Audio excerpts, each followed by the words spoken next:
जय हिंद सभी को। कैसे आप सभी? उम्मीद करते हैं कि बहुत ही बेहतर होंगे। आप देख रहे हैं एमके एग्जाम साथी और मैं हूं आपका दोस्त, आपका सर एमके सर। तो आज हम लोग भूगोल के नेक्स्ट जो है क्लास को करने वाले हैं और इनमें देखने वाले हैं वो इम्पोर्टेंट प्रश्न जो आपके बोर्ड एग्जाम में आने की संभावना होता ही है।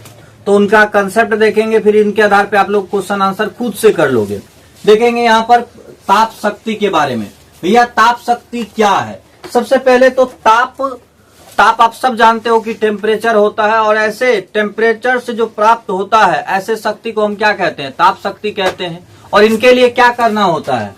इनके लिए हमें कोयला एवं पेट्रोलियम को जलाना होता है और भाप को गर्म करना होता है। तो यहाँ से कहेंगे कि कोयला और पेट्रोलियम को जला करके भाप जब गर्म हो जाता है तो वहां मोटर का पंखा, उसको नॉर्मल भाषा में मोटर नहीं कहते हैं, बड़ा जब मशीन बन जाता है तो हम लोग टरबाइन कहते हैं। और टरबाइन का पंखी घुमाने के लिए इसका इस्तेमाल करते हैं। और जब टरबाइन का पंखी डांस करने लगता है तब हमको विद्युत धारा मिल जाता है। तो हम कहेंगे कि इसमें बिजली उत्पादन के लिए, विद्युत भी कहते हैं, तो कोयला एवं पेट्रोलियम का इस्तेमाल करते हैं, यानी कि कच्चे माल के रूप में इसका इस्तेमाल करते हैं। दूसरी बात करेंगे 2004 के डाटा के अनुसार अभी तक हमारे पास 467 बिलियन यूनिट हम यहाँ से प्राप्त कर चुके हैं, जो कि काफी होता है। और इन्हें चलाने वाली संस्था को हम कहते हैं, जो भारत में है उसको कहते हैं एनटीपीसी। क्या कहते हैं? एनटीपीसी। नाम सुने ही होंगे, इसमें जॉब वगैरह भी होता है। अब बात करेंगे हम लोग परमाणु शक्ति को लेकर के। तो याद रखिए, जो भी शक्ति बनता है नाम के, जब नाम पे बनता है तो उसके पीछे वो चीजें होगी। तो परमाणु शक्ति जब हम बात करेंगे तो परमाणु टूटता है और टूट करके क्या बनाता है? ऊर्जा बनाता है। हालांकि जैसे हर चीजें टूटती हैं, किसी का दिल टूटता है, किसी का फेफड़ा किडनी सब टूटते रहता है। और टूट करके आप सब गाना भी सुने, ये फिल्म भी देखे होंगे, मेरे शादी में जरूर आना। और राजकुमार का दिल टूटा, राजकुमार नहीं बोलेंगे, राजकुमार राव का दिल टूटा, कहा अरे बाप रे बाप ऊर्जा मिल गया, अब तो उसको दिखा देंगे। आप सब देखे होंगे, लड़की एकदम पीसीएस का जो करती है, भाव खाने लगती है तो उसको गुस्सा आ जाता है। फिर वो क्या करता है? कहता अच्छा ठीक है, तू बड़ा ना नटीन बनती है, यहाँ पे भाव खाती है। अपना बेचारा आईएएस बन के दिखा देता है तो कहेंगे दिल टूटा, वहां ऊर्जा मुक्त हो गया। यहाँ पे ही जो है परमाणु का दिल टूट जाता है। देखिए, उच्च परमाणु वाले परमाणु टूट जाता है और बिखर जाता है, टुकड़ा टुकड़ा बन जाता है। ऐसे में क्या उत्पन्न होते हैं? ऊर्जा उत्पन्न होते हैं। और ऐसे ऊर्जा को हम लोग परमाणु शक्ति के नाम से जानते हैं। आपको इसके लिए खनिज, भैया खनिज तो सब परिचित होंगे, तो इसके लिए खनिज जो उपयुक्त है वो बहुत अलग अलग तरह के खनिज है। उसमें से एक खास हमने खनिज छांटा है, उसका नाम है मोनाजाइट। मोनाजाइट के लिए ऑब्जेक्टिव भी आपसे पूछा जाता है कि किस राज्य में इसका जो है अधिकता है, किस राज्य में ज्यादा ये खनिज पाए जाते हैं। तो मोनाजाइट केरल राज्य में प्रचुरता से पाया जाता है और इसी से हम लोग यूरेनियम निकालते हैं, जो कि इसके लिए काम आता है। अब बात करेंगे कि परमाणु के यहाँ पर क्या काम आता है। तो यूरेनियम काम आता है कच्चा माल के रूप में। हालांकि यूरेनियम बहुत कम भंडारण के कारण और बहुत महंगे होने के कारण हम लोग इसका इस्तेमाल कम कर पा रहे हैं और इसके जगह यहाँ पर दूसरा लेके आ गए हैं, थोरियम लेके आ गए हैं। तो यूरेनियम के जगह पे हम किसका लेके आ गए हैं? तो बोलेंगे यहाँ पर, ये तो पॉइंट अलग है। यूरेनियम एक यहाँ पर, यूरेनियम कच्चा या का विशाल भंडार कहाँ पर है? झारखंड में। आगे चल के बात करेंगे, यहाँ पर बात कर लेंगे आप इसको लेकर के। अब यूरेनियम को जो है उसके स्थान पे हम लोग क्या लेके आ चुके हैं? थोरियम लेकर के आ चुके हैं। तो यहाँ से याद रखिएगा कि यूरेनियम का जो विशाल भंडार है वो कहाँ है? तो भैया झारखंड में है। जगह का नाम पूछ देता है जादू गोरा। देख रहा है, जादू टोना रख देता तो केकरो सबको याद हो जाता। चलिए यहाँ पर अब हम बात करेंगे अलग अलग परमाणु विद्युत गृह का। तो हमारे पूरे देश में 6 परमाणु विद्युत गृह मतलब घर है, लेकिन अब हाल फिलहाल में 2010 में पता चला एक और है। ठीक है, तो खास करके आप सबको जो पढ़ना है वो 6 पढ़ना है। क्या क्या पढ़ना है? तो तारापुर परमाणु विद्युत गृह एशिया का सबसे बड़ा जो है ये यहाँ पर है, ये है। दूसरी बात, यहाँ से कितना मेगावाट मिलता है भैया जी? 200 से ज्यादा मेगावाट बिजली प्राप्त होता है।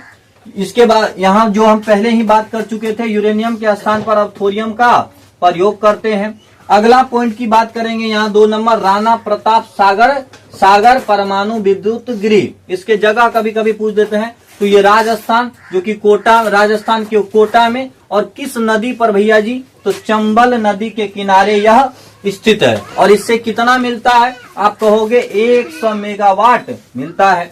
अगली बात करेंगे भैया जी, ये नाम सुना सुना आपको लग रहा होगा, कलपक्कम परमाणु विद्युत गृह। कहाँ पर है भैया जी, कहाँ पे है, तमिलनाडु में। कितना मिलता है इससे, 335 मेगावाट मिलता है।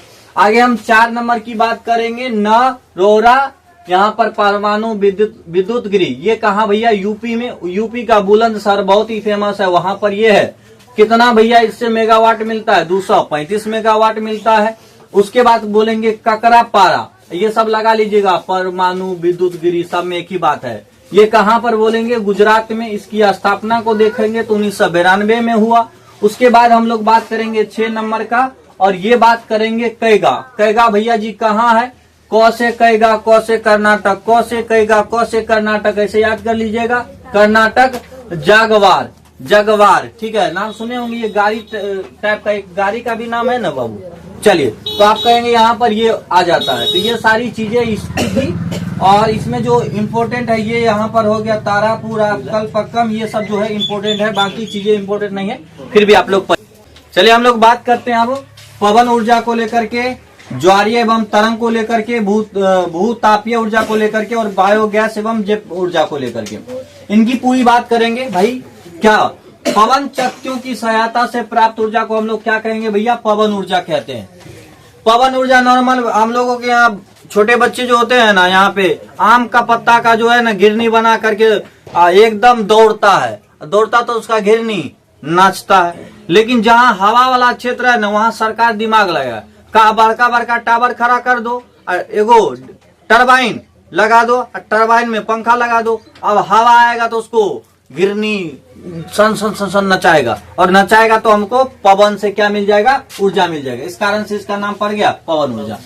कहाँ तक 50,000 मेगावाट की प्राप्ति भैया इससे होता है, हो चुका है। आप बात करेंगे इसके लिए कौन कौन राज्य बहुत बढ़िया है, तो भैया राज्य वो बढ़िया होगा जहाँ पे हवा बहुत आता है। वो कौन कौन है, तमिलनाडु, राजस्थान, महाराष्ट्र और कर्नाटक।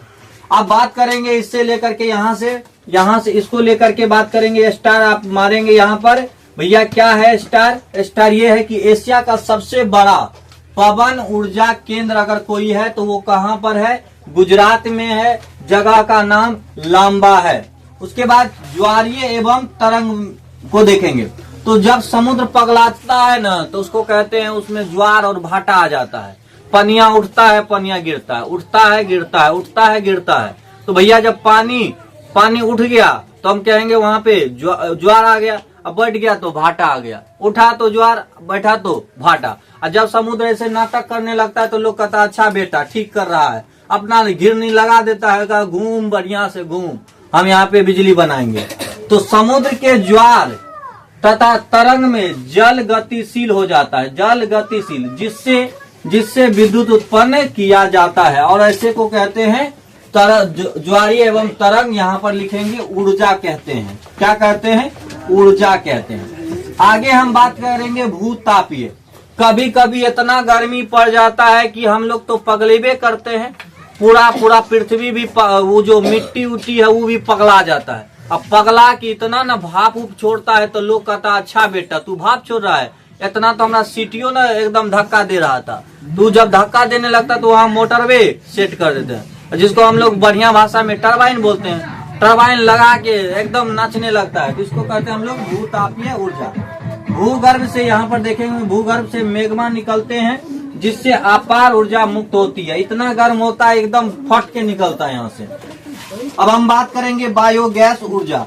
इसको हम लोग कहते हैं बुढ़ौती वाला दिमाग का ऊर्जा। भैया एकदम बुढ़ऊ सब एकदम बढ़िया दिमाग खैनी खा के 2 चुटकी लगा के भैया एगो दिमाग ले गए हो, का दिमाग लगे लो चाचा, तो कहता चलो बेटा एगो दिमाग दिखाते हैं तुमको। कहता क्या बताइए, तो कहता एगो एकदम कुआं खोदा, कुआं में यहाँ पर दे दो गोबर, जितना गोबर तुम्हारे यहाँ होता है सब गोबर इसमें रखो, और देखना कुछ दिन के बाद यहाँ से एकदम गैस निकलेगा। गैस ऐसे निकलेगा जैसे तुम लोग कोका कोला का बोतल खोलता है, अरे बाप रे, गैस पूरा निकलेगा। और यहाँ से जो गैस निकलेगा, इस गैस का हम लोग क्या करते हैं, उस पर खाना बनाते हैं। भैया कैसे ये काम करता है, तो ग्रामीण क्षेत्रों में कृषि अपशिष्ट, जो कचरा उचरा बच जाता है कृषि का, उसमें पशु अपशिष्ट, पशु का गोबर वगैरह जो होता है, इसमें डाल करके गोबर गैस बनाया जाता है।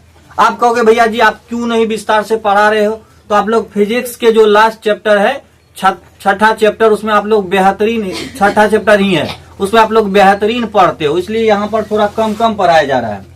तो ग्रामीण क्षेत्र में इस सब का इस्तेमाल करके गोबर गैस बनाया जाता है।